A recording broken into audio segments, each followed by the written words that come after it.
கிறிஸ்துவின் கிறிஸ்தவம், இது வாழ்வின் வழி.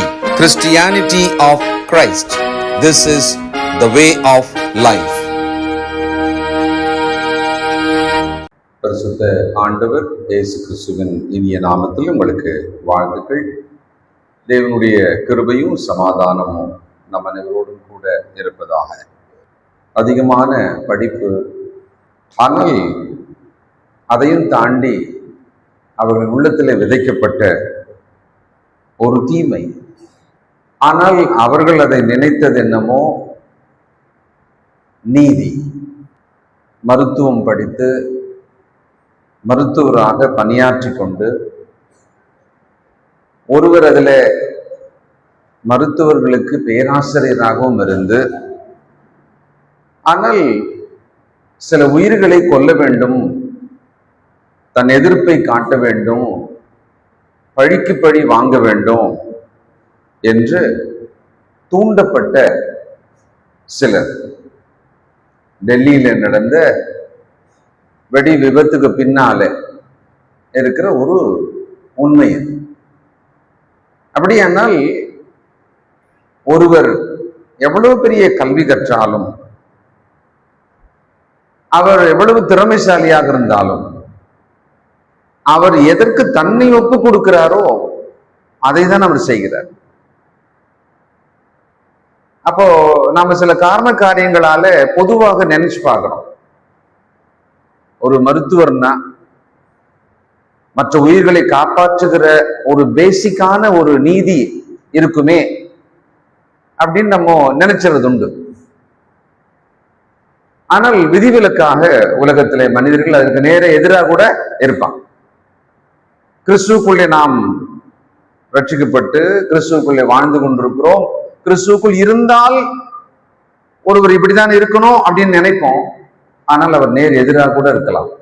நம்மை நாமே சோதித்து சீர்படுத்திக் கொள்வோம். அதற்காகத்தான் நாம வேத புத்தகத்திலே பல விஷயங்களை ஆராய்ந்து தியானிக்கிறோம், படிக்கிறோம். ஏதோ ஒரு வகையில தேவன் நம்மை தொடுவார், நம்மை உணர்த்துவார்.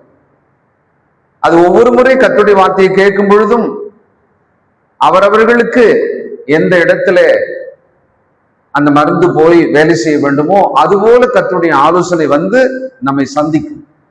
அந்த ஆவலோடு கூட நாம முதல்ல கேட்க வேண்டும். இன்றைக்கு நாம் 16ஆம் அதிகாரத்தின் கடைசி வசனத்திலிருந்து 17ஆம் அதிகாரத்துக்குள்ளே நுழைய போகிறோம். 16ஆம் அதிகாரம் அப்போஸ்தலர் நடவடிக்கைகள் 40. அந்தபடி அவர்கள் சிறைச்சாலையில் இருந்து புறப்பட்டு லீதியானிடத்துக்கு போய் சகோதரரை கண்டு அவர்களுக்கு ஆறுதல் சொல்லி போய்விட்டார்கள். அங்கிருந்து அவர்கள் புறப்பட்டு விட்டார்கள். 17ஆம் அதிகாரம் 1. அவர்கள் அம்பிபோலி பட்டணத்தையும் அப்போலோனியா பட்டணத்தையும் கடந்து தெசலோனிக்கே பட்டணத்துக்கு வந்தார்கள். அங்கே யூதருக்கு ஒரு ஜெபாலயம் இருந்தது.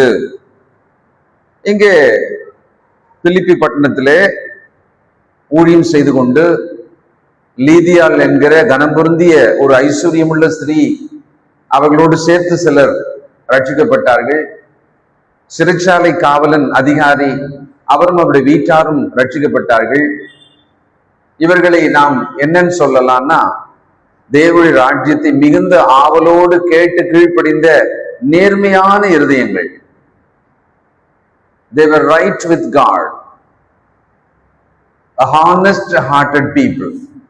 அந்த சத்தியத்தை கேட்டு அப்படியே கீழ்ப்படிந்து அவர்கள் கர்த்தருக்கு பயன்படும்படியான பாத்திரங்களாக தங்களை ஒப்பு கொடுத்தார்கள். 2-3 நாளா சில விஷயங்களை யோசிக்கிறேன். அதுல இப்படி நான் எனக்குள்ளே சிந்திச்சு பார்த்தேன். கிறிஸ்துவுக்குள் வாழ்கிற ஒருவர் அதில் உண்மையாக, அதில் நேர்மையாக, அதில் தன்னை அர்ப்பணித்தவராக வாழ்வது அப்படின்ற விஷயத்தை தான் நான் சிந்திச்சேன். அப்ப நான் வேற உலகத்தை கொஞ்சம் பார்த்து அதுல கமிட்டடா இருக்கிற மனிதர்கள் எல்லாம் யோசனை பண்ணி பார்த்தேன்.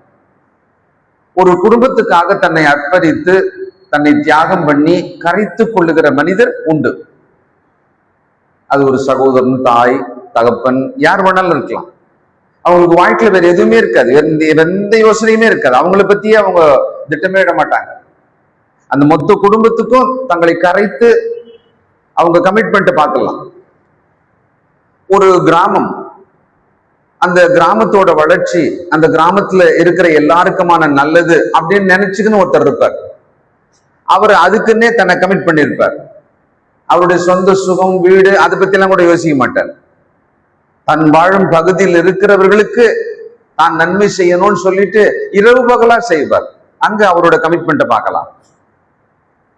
அதுபோல அரசியல்ல தங்கள் கொள்கைக்காக, சமீபத்துல 100 வயதுல வாழ்ந்து கொண்டிருக்கிற நல்லக்கண்ணு என்கிற ஒரு மனிதரை பற்றி சொல்வதானால், அந்த கொள்கைக்கு தன்னை ஒப்பு கொடுத்து எளிமையான ஒரு வாழ்க்கைய, இதற்கு முன்னால எளிமையானவர்களாக வாழ்ந்த அபூர்வமானவர்களைப் போலவே இன்றைக்கு நவீன உலகத்திலேயும் ஒரு மனிதன் நம் தமிழ்நாட்டிலே அரசியல்ல இருக்கிறாருன்னு சொன்னா அந்த மனுஷன்னு சொல்லலாம். அப்போ இவங்கெல்லாம் கிறிஸ்தவர்கள் அல்ல, கிறிஸ்துவின் அன்பு ருசிக்காதவர்கள், அனுபவிக்காதவர்கள். ஆனா இவங்க வாழ்க்கையில ஏதோ ஒரு நல்லதுன்னு நினைச்சுக்கிட்டு அதுக்காக அர்ப்பணித்து அவர்களால் வாழ முடிகிறதே.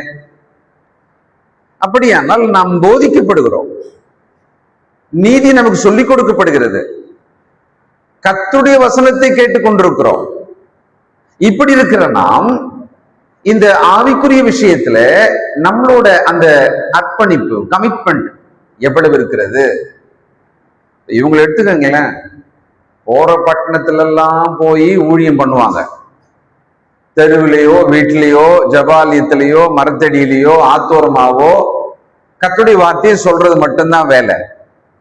உடனே இழுத்து போட்டு அடிச்சு உதைச்சி இவங்களை அவமானப்படுத்தி, கடந்த முறை பார்த்தது சந்தை வெளியில உடைகளை உரித்து அவமானப்படுத்தி சிறைச்சாலைக்குள்ளே மிக கொடூர கைதி போல அடைத்து, இப்படி எல்லாம் பாடுகள். ஒரு சாதாரண மனுஷனாகவே அவர் யோசனை பண்ணி பார்த்தா, கர்த்தர் நம்மை தம் ஊழியத்துக்காக அழைத்தார், அதை தான் நாம வைராக்கியமா செஞ்சுக்கிட்டே இருக்கிறோம். ஆனா போற இடம்லாம் அடி வாங்கினே இருக்கிறோமே. எல்லாருக்கும் முன்பு கர்த்தருடைய வார்த்தையை சொல்லி சிலரை ரட்சிக்கிறோம், அதே எல்லாருக்கும் முன்பு நாம் அடிகளையும் அவமானங்களையும் அடைகிறோமே அப்படின்னு யோசிக்கலாம். ஆனா அவங்க கிட்ட நம்ம எதை பார்க்கிறோம்னா, they were committed. அவர்களிடத்துல இருக்கிற அந்த அர்ப்பணிப்பை நாம் பார்க்கிறோம். அதனால அவர்கள் அடையும் அவமானங்கள்லாம் ஒண்ணும் பெருசே இல்லை. கிறிஸ்துக்குள்ள இருக்கிற நாம் அப்படிதான் வளரணும். நம்மை சுற்றிலும் இருப்பவர்கள் நம்மை பற்றி நல்லது பொல்லாதது என்ன வேண்டுமாலும் சொல்லலாம், விமர்சிக்கலாம். ஆனால் கிறிஸ்துக்குள்ள இருக்கிற என்னுடைய வாழ்க்கையும் அதன் ஓட்டத்தையும் அது பாதிச்சிடவே கூடாது.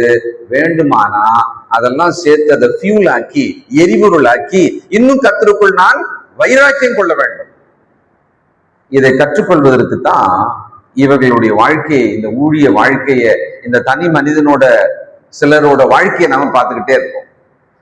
இப்ப இவங்க இந்த பட்டணங்கள் 2 கடந்து தெசலோனிக்கேக்கு வந்தாங்க பாத்தீங்களா.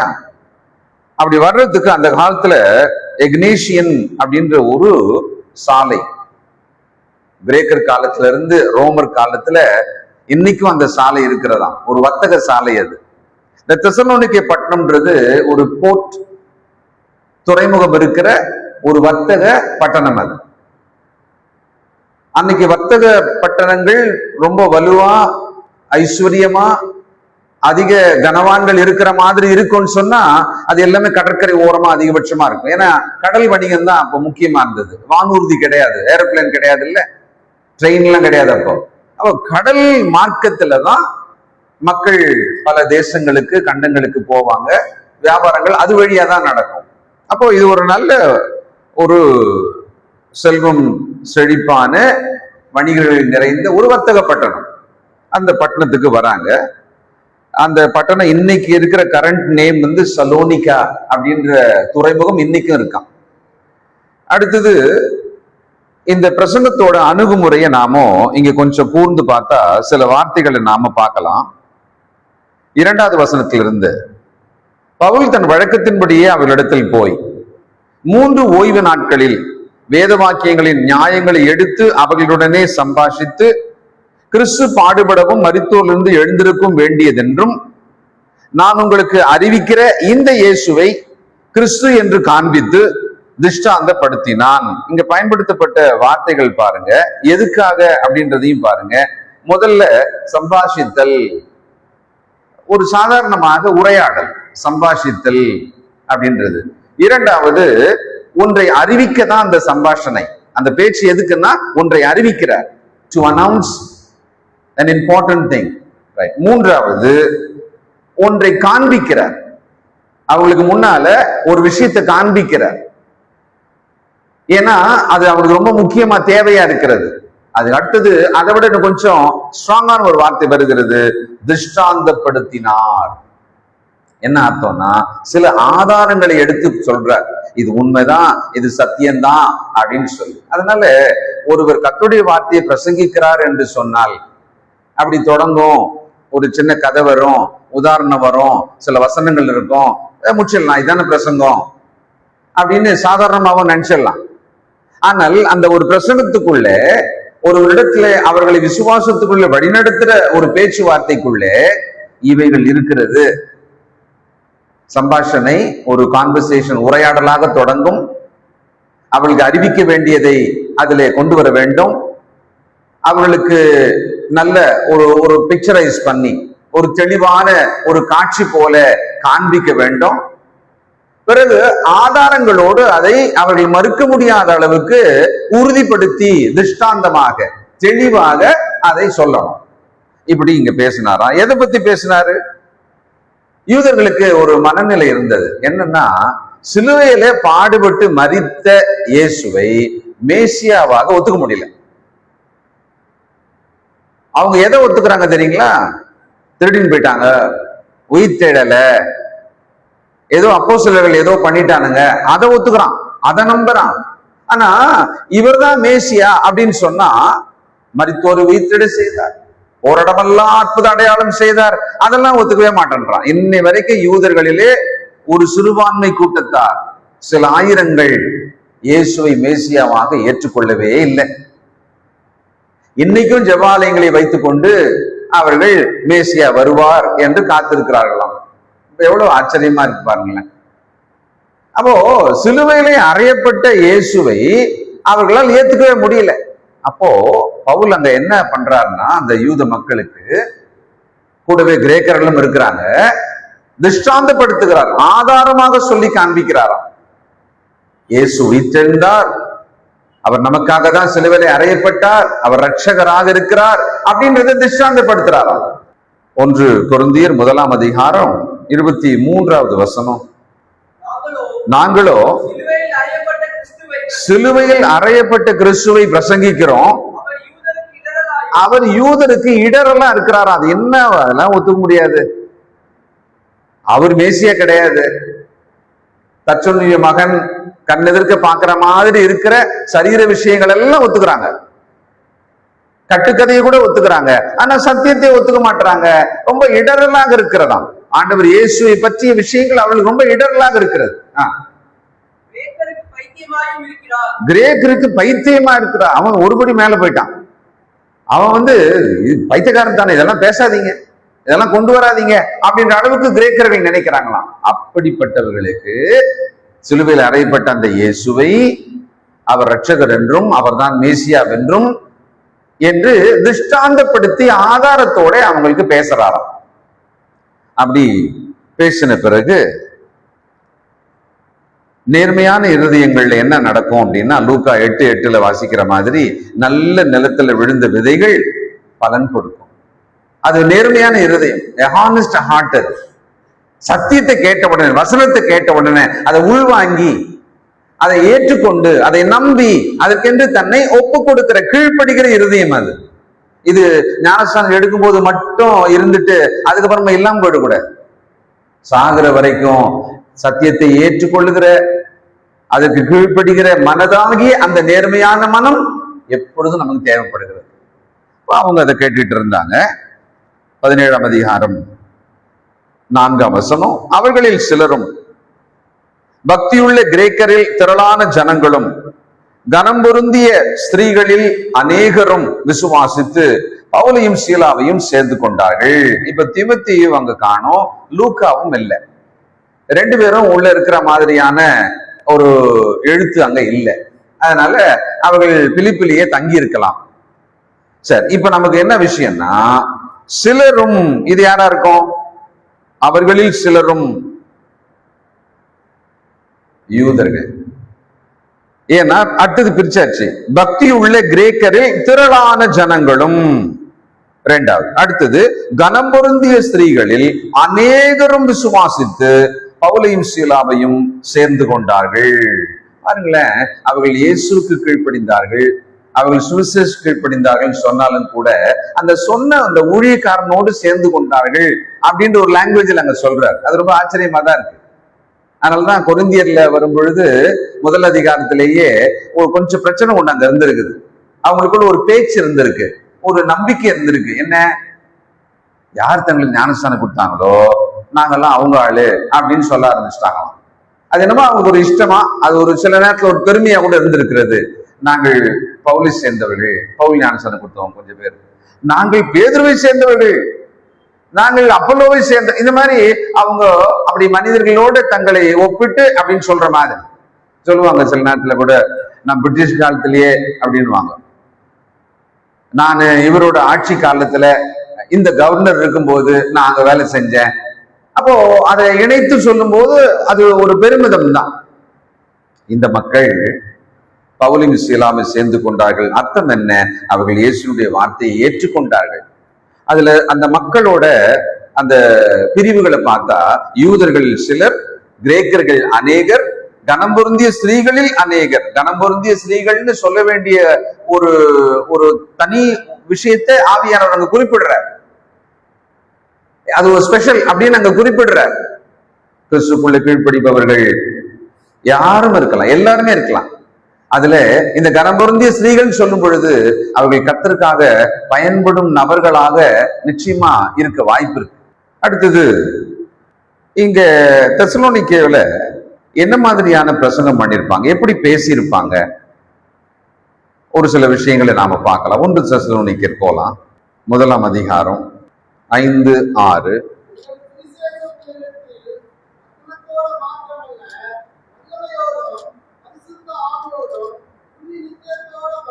வந்தது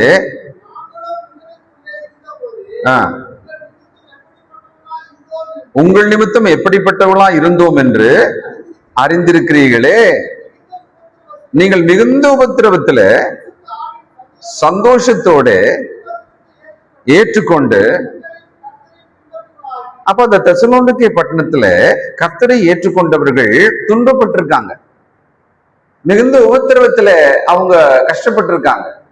ஏன்னா அந்த தெசலோனிக்கே பட்டணத்துல மறுபடியும் பவுல நிறுத்தி சந்தை வெளியில ஒரு பஞ்சாயத்து வச்சுட்டாங்க, அங்கிருந்து தொத்திட்டாங்க அவங்கள.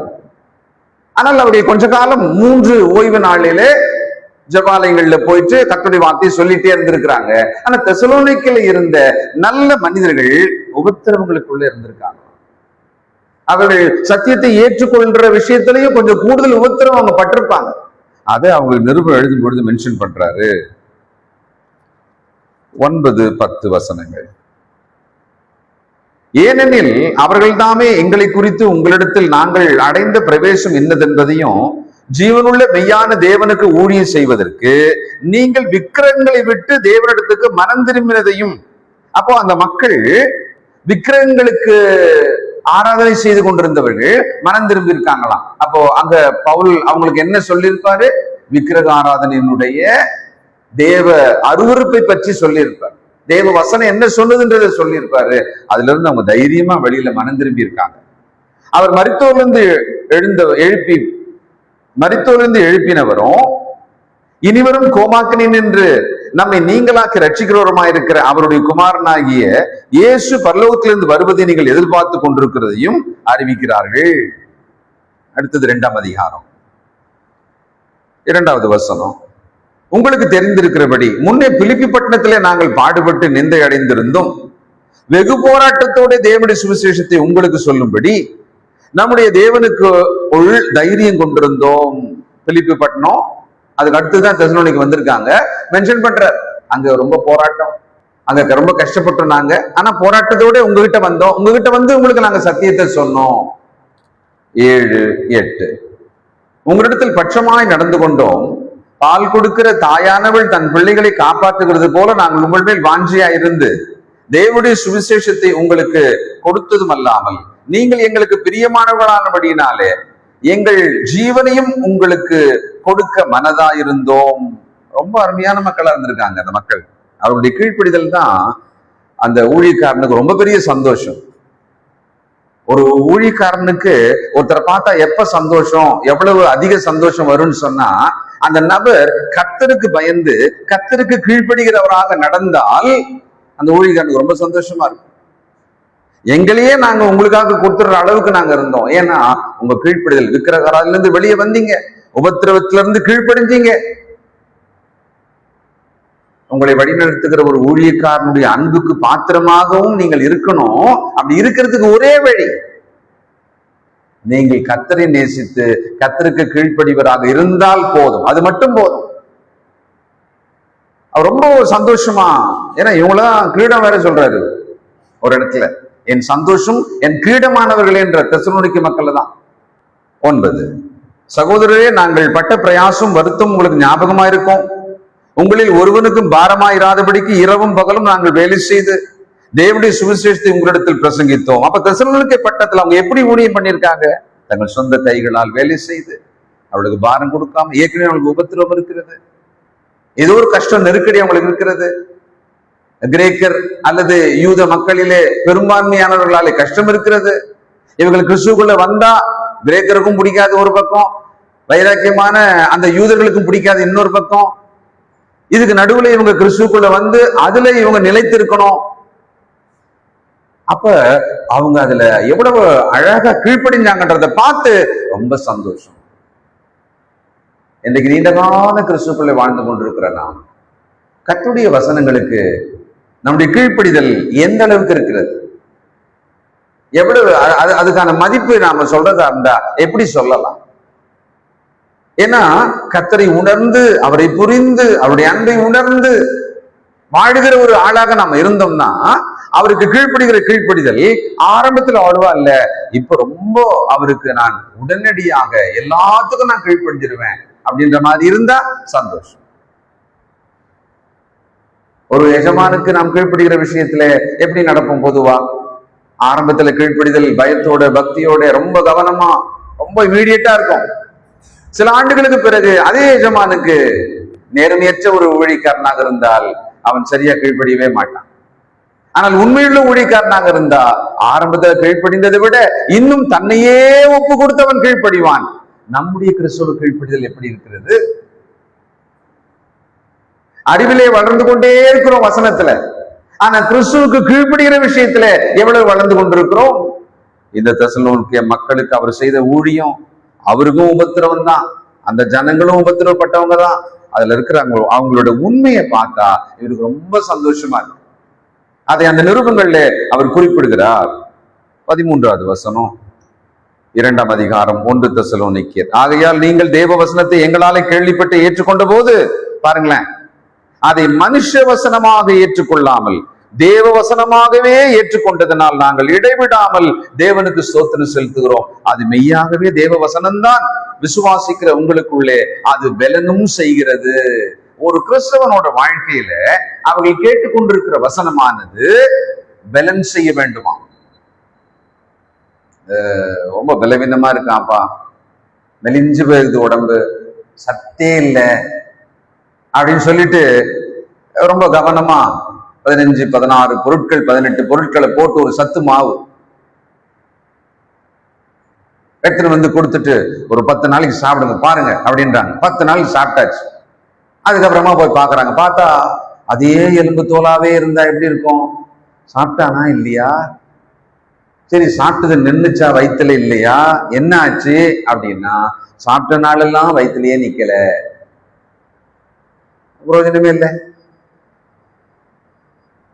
அப்போ நாம் கேட்டுக்கொண்டிருக்கிற வசனம், அதை நாம் எவ்விதமாக ஏற்றுக்கொண்டோம்?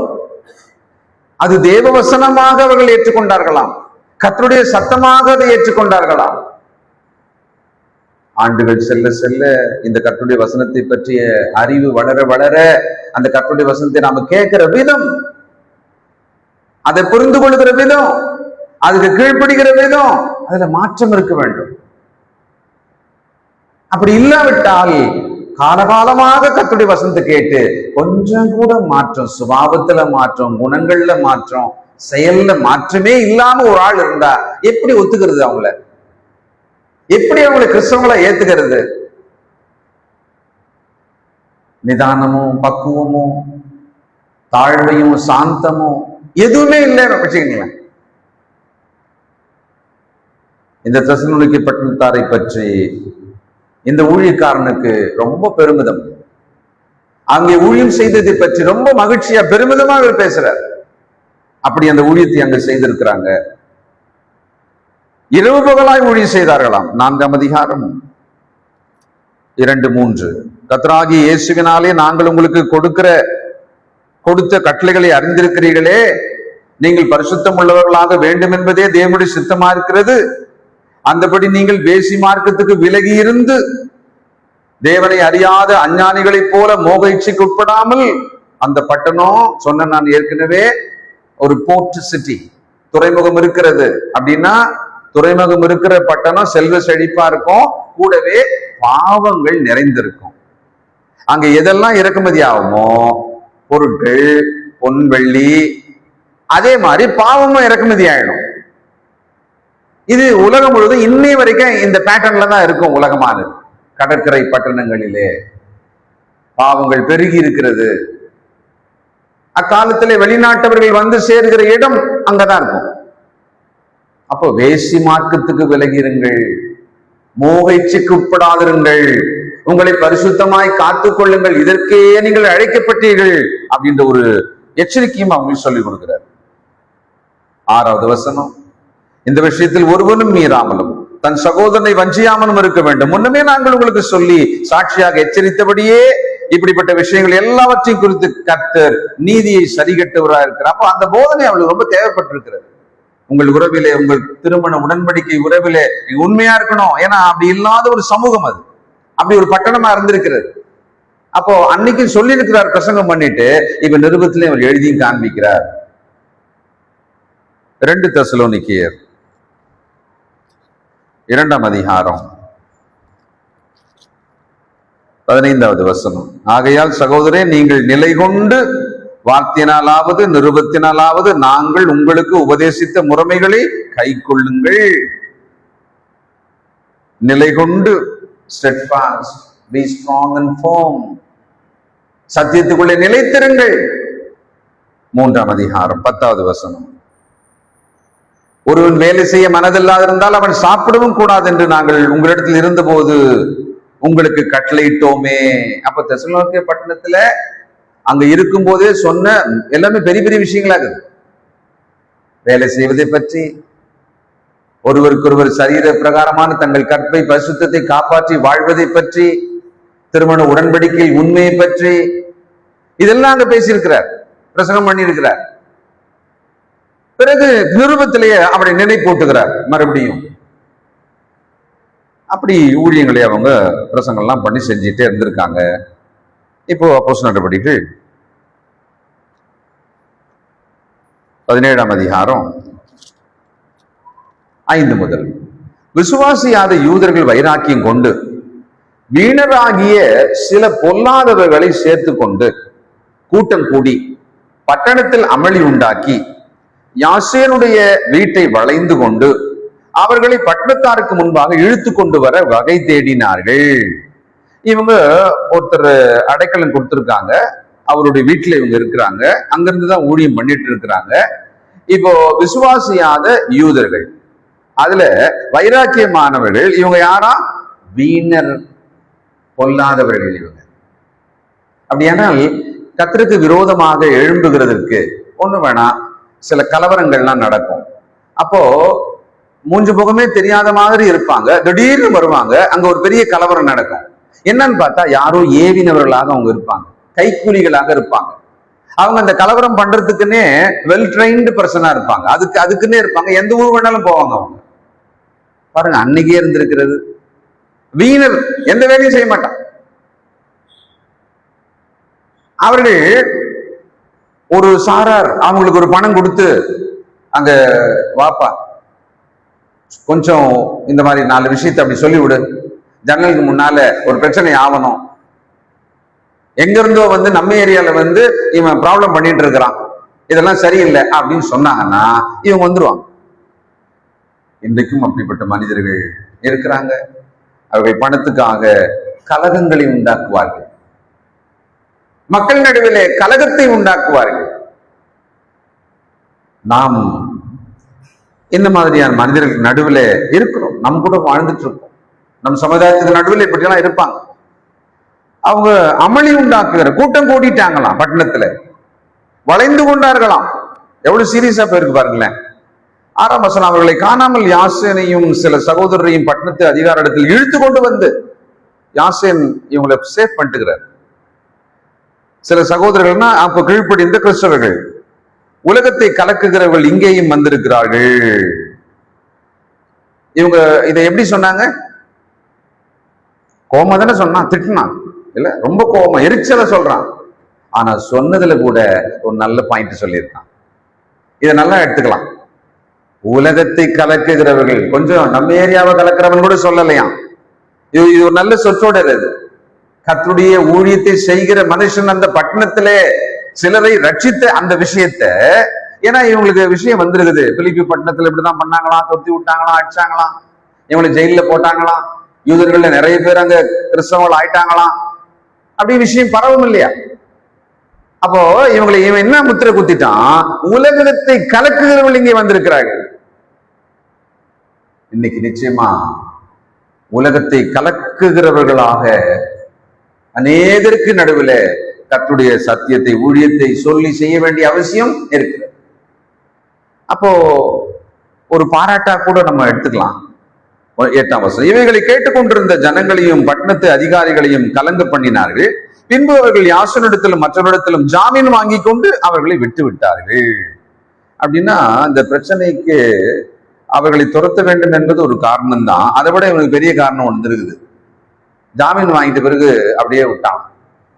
அப்போ பணம் என்பது எல்லா இடங்கள்லயுமே ஒரு கலகத்தை உண்டாக்கிட்டு, நோக்கம் அவங்களுக்கு முதல்ல தொடங்கும் போது அந்த ஆட்களை துரத்தணும், அவங்களை அடிக்கணும், அவங்களை விரட்டணும்னு இருக்குது.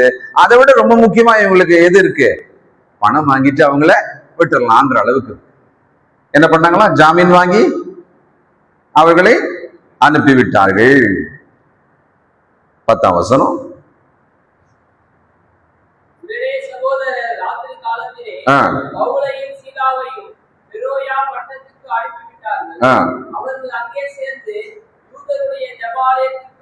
போனார்கள். போதும் போதும் போதும், பெரோயா பட்டணத்துக்கு போனாங்களாம். இப்ப இந்த இடத்துல வந்து கலகம் உண்டானது. இவங்க என்ன மாதிரியான ஒரு கலகத்தை உருவாக்கி இருப்பாங்க அப்படின்னா, நல்லா பாருங்க 7ஆம் வசனம் மறுபடியும், இவர்களை யாசோன் ஏற்றுக்கொண்டான், இவர்கள் எல்லாரும் இயேசு என்னும் வேறொருவனை ராஜா என்று சொல்லி ராயனுடைய கட்டளைக்கு விரோதமாக செய்கிறார்கள் என்று கூக்குரலிட்டு, அப்போ இவங்க அந்த அந்த கலகத்தோட முக்கியமான காரணத்தை பத்தி சத்தமா சொல்றாங்களாம். அப்போ முதல்ல இவங்க என்ன சொல்லியிருக்காங்க? கலகத்தை முதல்ல கமோஷன் உண்டாக்கிட்டாங்க.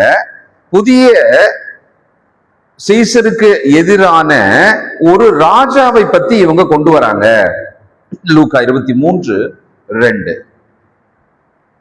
லூக்கா 23:2, இவன் தன்னை கிறிஸ்து எனப்பட்ட ராஜாவென்றும் ஆண்டவருக்கு முன்னாலையும் அப்படி ஒரு பிராது கொண்டு வராங்க. ஏன்னா அப்பதான் அது ராஜ துரோகம் ஆகும், அரசாங்கத்துக்கு எதிரான குற்றமா மாறிடும். அரசாங்கத்துக்கு எதிரான குற்றமாக நிரூபிச்சுட்டாக்கா அது உச்சபட்ச தண்டனை கட்சிடும் இல்லையா? அதே போல இவர்கள் கலகம் பண்ணி புதிய ஒரு ராஜாவை எதிரில் இவன் நிறுத்தி காண்பிக்கிறான் பாருங்க. ஆனால் ஜாமீன் வாங்கின பிறகு ஒருவேளை என்ன பண்ணிருப்பாங்க அந்த காலத்துல சொன்னா, பணம் பிறகு ஒரு பேப்பர்ல எழுதி கூட கையெழுத்து வாங்கியிருக்கலாம். இனிமேல் இவங்களெல்லாம் சேர்க்காத, பட்டணத்துக்குள்ள இவங்க வரக்கூடாது, நீ தானே சேர்த்த, நீ உத்தரவாதம் கொடு அப்படின்னு சொல்லிட்டு பண்ணிருக்கலாம். 1 தெசலோனிக்கேயர் 2ஆம் அதிகாரம் 18வது வசனம். ஆகையால் இரண்டாவது தரம் மனதா இருந்தோம், இருந்தேன். அந்த தெசலோனிக்கே பட்டணம் மேல ரொம்ப ஆசை இவங்களுக்கு. ஏன்னா அவங்க ரொம்ப கீழ்ப்படிதலா இருக்காங்க, ரொம்ப சேலஞ்சிங்கான சிச்சுவேஷன்ல கர்த்தருக்குள்ள கீழ்ப்படிஞ்சிருக்காங்க. மிகுந்த உபத்திரவங்கள். ஏன்னா இவங்களே இழுத்து போட்டு பஞ்சாயத்து வச்சு இவங்க உள்ளவே வசனத்தை பேசக்கூடாது அப்படின்னு ஒரு ஒரு பெரிய அளவுக்கு இருக்கிற ஒரு லீடர்ஷிப்பையே அவன் எதிர்க்கிறான்னு சொன்னா கிறிஸ்தவர்கள் என்ன பண்ணிருப்பான்? அவர்கள் உபத்திரவத்தோடு கூட தங்கள் விசுவாசத்தை காத்துக்கொண்டு தெசலோனிக்கே பட்டணத்திலே அவர்கள் சபையாக கூடி வரணும். சோ அதெல்லாம் இவருக்கு ரொம்ப சந்தோஷம். இன்றைக்கு நாம் கிறிஸ்துக்குள் இருப்பதற்கு எவ்வளவு இழக்கிறோம், எவ்வளவு கஷ்டப்படுகிறோம், நமக்கு எவ்வளவு நெருக்கடி இருக்கிறது. இப்ப இன்னைக்கு பைபிள் ஸ்டடி வரணும்னு சொன்னா ரொம்ப பெரிய கஷ்டத்தை தாண்டி வரேன். பெரும்பான்மையா நமக்கு அப்படி இல்லை. நம்ம டிசைட் பண்ணா போதும் வந்துடலாம். சிலருக்கு சேலஞ்ச் இருக்கலாம், வரவே முடியாது, ஆனா தடையை தாண்டி நான் இப்ப வந்திருக்கேன். பெரும்பான்மையா இல்லை. ஞாயிற்றுக்கிழமை தேவனை தொழுது கொள்ள வரும் பொழுது ஒரு பெரிய நஷ்டம், வேதனை, அதை கடந்து அப்படின்னு நிறைய பேருக்கு இல்லை, சிலருக்கு இருக்கலாம். அப்போ நாம் மிக சுலபமாக எளிதாக கர்த்தருடைய சமூகத்துக்கு வரவும், கர்த்தருடைய வேதத்தை வாசிக்கவும், நம்ம பகுதியில் இருக்கிறவர்களுக்கு ஆண்டவரின் அன்பை சொல்லவும் ஒரு காலம் இது இருக்குமானால் இப்பொழுது நாம் அதை செய்கிறோமா? குறைஞ்சபட்சம் நம்முடைய உறவுகள், குடும்பத்துக்குள்ள இருக்கிற உறவுகளுக்காவது ஆண்டவரின் அன்பை சொல்லி அவர்களை ரட்சிப்புக்கு வழிநடத்துகிறோமா? சில நேரத்துல ஒரு குடும்பத்தின் சொத்து எனக்கு வருதுன்னு வச்சுக்கோங்களேன், என் மனசு என்ன சொல்லுதுன்னா அது அப்படியே மொத்தமா நானே எடுத்துக்கினா எப்படி இருக்கும்? பொருள், சொத்து, சம்பத்து, பணம், இதை நான் மொத்தமா நானே எடுத்துக்கணும் அப்படின்னு நினைக்கிறது அப்படின்னா மனித சுபாவம். 100% கெட்டதுதான். சரி, ரட்சிப்பு விஷயத்துல நானும் என் குடும்பம் ரட்சிக்கப்பட்டிருக்கணும், ஆனா இவங்களும் ரட்சிக்கப்படவே கூடாது அப்படின்னு நினைச்சா எப்படி இருக்கும்? இவங்களுக்கெல்லாம் வசனமே சொல்லவே கூடாதுன்னா எப்படி இருக்கும்? அது மாதிரி யாரும் நினைக்குமா என்ன? சரி, நினைக்கலன்னா முயற்சி எடுக்கணுமா இல்லையா? நான் முயற்சியும் எடுக்கலையே. அப்போ நம்மவர்கள், நம்முடைய உறவுகள், இரத்த உறவுகள், அவர்கள் ரட்சிக்கப்படுவதற்காக நம்ம எந்த முயற்சி எடுக்கிறோம்? தெசலோனிக்கே பட்டணத்தார் அருமையான மக்கள், அவர்கள் ரொம்ப தேவனுக்கு பிரியமானவர்களாக, அந்த ஊழியக்காரனுக்கு பிரியமானவர்களாக இருந்திருக்காங்க. 1 தெசலோனிக்கேயர் 1ஆம் அதிகாரம் 6வது வசனம். நீங்கள் மிகுந்த உபத்திரவத்திலே பரிசுத்த ஆவியின் சந்தோஷத்தோட திருவசனத்தை ஏற்றுக்கொண்டு, இது இது இது என்ன மாதிரியான காம்பினேஷன் இது? நீங்கள் மிகுந்த உபத்திரவத்திலே, வேதனையோடு, கண்ணீரோடு அப்படியே இருந்தீங்க அப்படின்னா நமக்கு புரியுது. ஆனா நீங்க மிகுந்த உபத்திரவத்திலே நேர ஆப்போசிட் டைரக்ஷன்ல இன்னொன்னு சொல்றாரு, பரிசுத்த ஆவியின் சந்தோஷத்தோட. அப்படின்னா நல்ல கவனிங்க, மிகுந்த உபத்திரவத்துக்குள் நான் இருக்கிறேன் என்று நீங்கள் நினைத்தால் அது நாணயத்தோட ஒரு பக்கமே வச்சுக்கோங்களேன். இன்னொரு பக்கம் பரிசுத்த ஆவிக்குள்ளான சந்தோஷம் என்பது இருக்கு. நீங்க அதை விசுவாசித்தால் இருக்கு, நீங்கள் அதை ஏற்றுக்கொண்டால் இருக்கு. இதை புரிஞ்சுக்கிறதா இருந்தாதான் நாம கிறிஸ்துக்குள்ள சரியா வளர்றோம்னு அர்த்தம். நாணயத்துக்கு 2 பக்கம். ஒரு பக்கம் மிகுந்த உபத்திரவம், அது தெளிவா தெரியுது, யார்கிட்ட சொன்னாலும் தெரியுது. ஆமா ஆமா.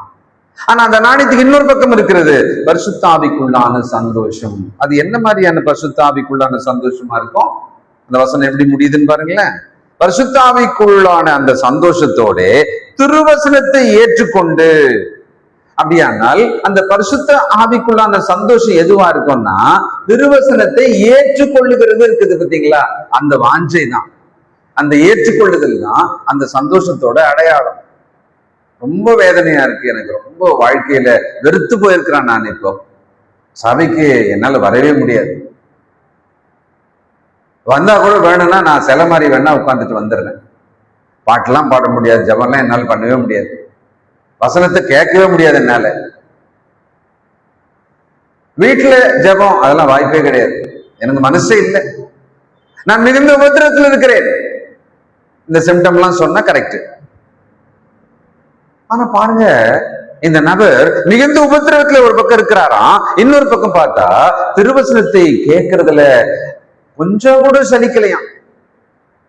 அதுல எந்த மாற்றமே இல்லையா அவர்கிட்ட. அப்படி நீங்கள் இருந்தால் நீங்கள் சரியாக வளர்றீங்கன்னு அர்த்தம். நாம சரியா வளர்றோம்னு அர்த்தம்.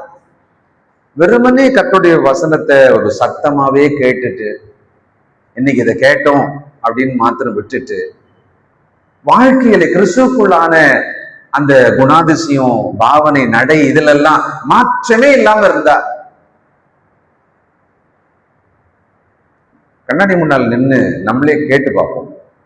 இவ்வளவு வருஷமா கிறிஸ்துக்குள்ள இருக்கிறேனே, என்னுடைய பேச்சுல மாற்றம் வந்திருக்கா? என்னுடைய செயல்கள் எல்லாம் மாற்றம் வந்திருக்கா? என் குடும்பத்துக்குள்ள நான் ஆவிக்குரிய பிரகாரமா இப்படி வளர்ந்திருக்கிறேன், குணத்துல இப்படி எல்லாம் அழகா ஆயிருக்கேன், வளர்ந்திருக்கேன், கிறிஸ்துவின் சாயல்ல நான் இப்படி மறுரூபம் ஆயிருக்கேன் அப்படின்னு சொல்ற மாதிரி என் குடும்பத்துல சொல்ல முடியுமா யாராலையாவது?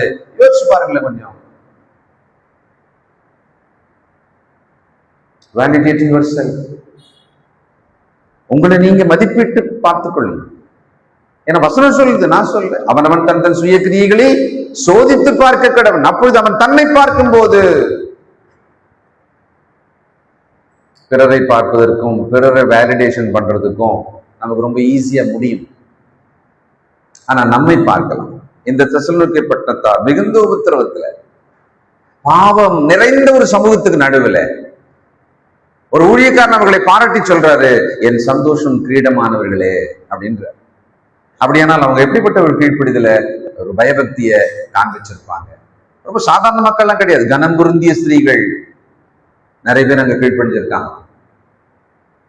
சிந்திப்போம், நாம் யாராக இருக்கிறோம், நாம் எப்படி வளர்கிறோம். அந்த நாணயத்தோட ரெண்டு பக்கம் ஞாபகம் வச்சுங்க. ஒரு பக்கம் மிகுந்த உபத்திரவம், இன்னொரு பக்கம் பரிசுத்தாவின் சந்தோஷத்தோடு வசனத்தை ஏற்றுக்கொள்ளுதல். ஜெபம். பரிசுத்த பிதாவே, நல்ல தகப்பனே, இதோ உம்முடைய வார்த்தைகள் எங்கள் காதில் சத்தமாக, எங்கள் இருதயத்தில் நல்ல விதைகளாக விழுந்திருக்கிறதப்பா. இதோ உம்முடைய வார்த்தையினாலே நாங்கள் குணப்பட விரும்புகிறோம், மறுரூபமாக விரும்புகிறோம். இதோ நாங்கள் தகப்பனே சுபாவத்திலே மாற்றம், எங்களுடைய குணாதிசயங்களிலே மாற்றம் அது பிரியமாக அடைய வேண்டியிருக்கிறது. எங்களை ஒப்புக் கொடுக்கிறோம். இதோ அந்த ஊழியக்காரன் தான் செய்த அந்த மக்களை, ஊழியர் செய்த மக்களை தன்னுடைய நிருபங்களிலே குறிப்பிட்ட விதங்களை பார்க்கும் பொழுது ஆச்சரியமா இருக்கிறதப்பா. இதோ நாங்கள் எவ்விதமா இருக்கிறோம், எங்களை நடத்தினவர்கள் எங்களை குறித்து சந்தோஷப்படும்படியாக நாங்கள் நடக்கிறோமா என்பதை நாங்கள் சிந்திக்க, ஆராய்ந்து பார்க்க எங்களை ஒப்புக் கொடுக்கிறோம். எங்களுடைய கீழ்ப்படிதல், எங்களுடைய உண்மை எப்படி இருக்கிறது என்று நாங்கள் சிந்திக்கிறோம்ப்பா. நீர் எங்களை மதிப்பிட்டு பார்த்தால் நாங்கள் என்ன ஆகும்? எங்களை தாழ்த்துகிறோம், எங்கள் மீது கிருபையாயிரும். இயேசு கிறிஸ்துவின் நல்ல நாமத்தில் ஜெபிக்கிறோம் பிதாவே. கிறிஸ்துவின் கிறிஸ்தவம், இது வாழ்வின் வழி. Christianity of Christ. This is the way of life.